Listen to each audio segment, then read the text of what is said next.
Hey guys, hope this Friday finds you doing okay or better than yesterday. Today's video I found is about the No Kings protest. We have Speaker of the House, Mike Johnson. I'm kind of curious if he's going to stay the conservative course of free speech is an American right. Every citizen should be able to protest. Or is what we've been seeing, Trump has all of these guys spitting the different rhetoric as if you're not for Trump, then you are against the whole country. You are against the US. Let's see which one he's going to be. Tomorrow, the Democrat leaders are going to join for a big party. They're going to descend on our Capitol for their much-anticipated so-called No Kings Rally. We refer to it by its more accurate description, the Hate America Rally, okay? And I'm not sure how anybody can refute that. About what's going to happen here tomorrow. You're going to bring together the Marxists, the socialists, the Antifa advocates, the anarchists, and the pro-Hamas wing of the far-left Democrat Party. That is the modern Democratic Party. That's where they've gone. And the Hate America Rally is the common theme among all those groups. I'm curious if he would say January 6th was a Hate America rally as well. Trump wouldn't allow him to say it. Listen to the language they use themselves. Many of them don't like living in America. They hate capitalism. They hate our free enterprise system. They hate our principles. They hate the ideas that we come in to work every day to fight for, to preserve, in the greatest nation in the history of the world. They hate the idea of... They hate some ideas of greed, corruption, lies, and every American actually agrees with those things. It just depends on who are you going to let you convince that there's some sides going on. Who are you going to let divide you? And then once they divide you, it's easy because you just point the other direction. But every American is against these things. Democrat or Republican or independent or I don't give a damn. Individual freedom and limited government. They hate the idea of the rule of law. They fight against it all the time. They hate the idea of peace through strength. They lobby against it all the time. Individual freedom, limited government, the rule of law, peace through strength, fiscal responsibility, free markets, human dignity, the things that lead to human flourishing, the things that made us the greatest nation in the history of the world. They're opposed to law enforcement. They're opposed to military. And Opposed to law enforcement. Look at what's going on right now with ICE. ICE and police forces are fighting. Who's against law enforcement? Because I hear that a lot. their votes show it over and over. That's the collection of voices that you'll hear tomorrow that the Democrats will go out and raise their hands with and cheer with. And some of these people are so blinded by their hatred of President Donald Trump that they can't find one reason to celebrate America or all that we've accomplished and continue to accomplish under this new administration. Now, obviously, every American has every right to exercise their First Amendment freedoms. I'm personally a big advocate of that. Yet he just sat there and condemned it to hell. Really. And then he's going to watch the passion go down when he's speaking about the right to free speech. He just had passion when he was condemning the free speech. Watch how he talks now. And raise their hands with and cheer with. And some of these people are so blinded by their hatred of President Donald Trump that they can't find one reason to celebrate America or all that we've accomplished and continue to accomplish under this new administration. Now, obviously, every American has every right to exercise their First Amendment freedoms. I'm personally a big advocate of that. I spent the first 20 years of my legal career in the federal courts before I came to Congress defending the right to free speech. They have the right to do it. Republicans, by the way, are the party that fights to maximize your liberty. And we believe, just as our founders did, that every American has been endowed by God himself with unalienable rights, and that includes the rights to life and liberty and the pursuit of happiness.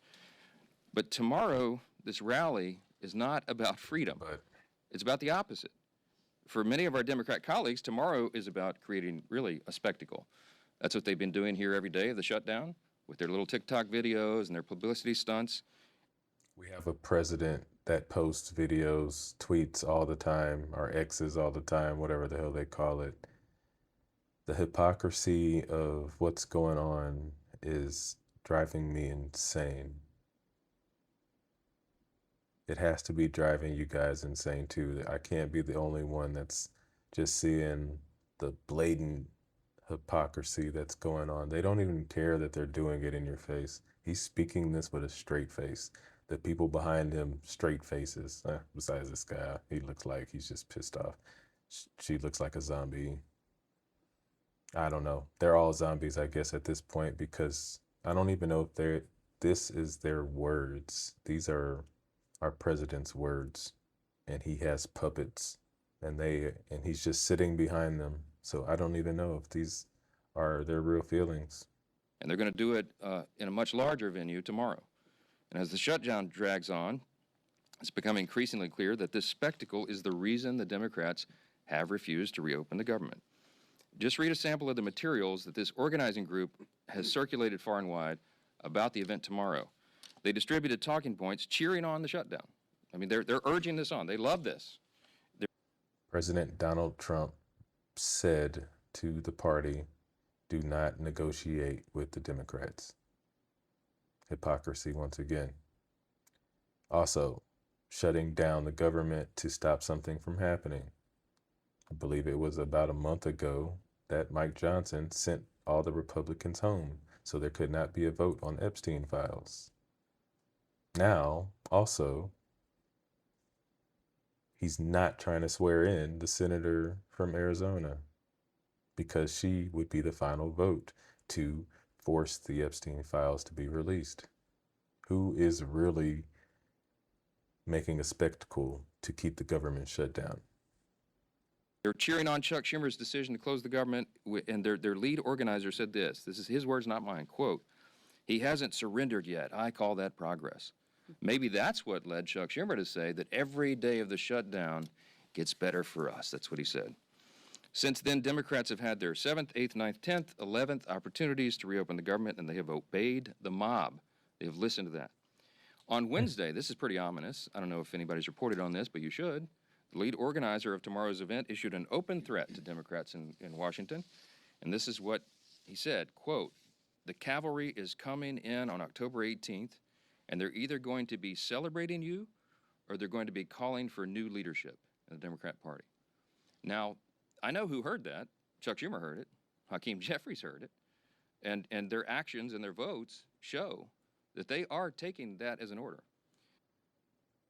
And on this one, I'm just going to say he's being honest, but that's how our politics work.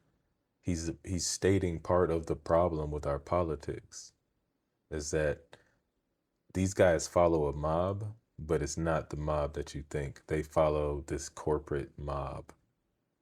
There's so much money behind both of these parties that they are following a mob.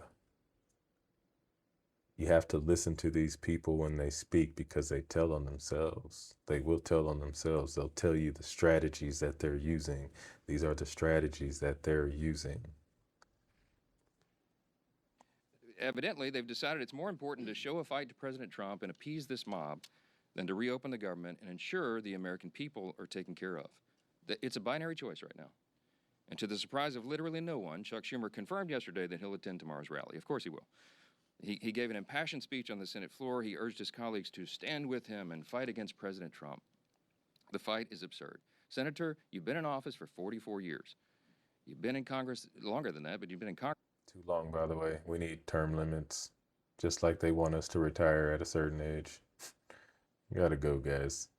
Anybody that wants to stay in any kind of power position for their whole life, you can't trust that person. You should want to hand it off. You should want to teach and pass it on. So anybody that wants to hold on to power, you should be wary of that person.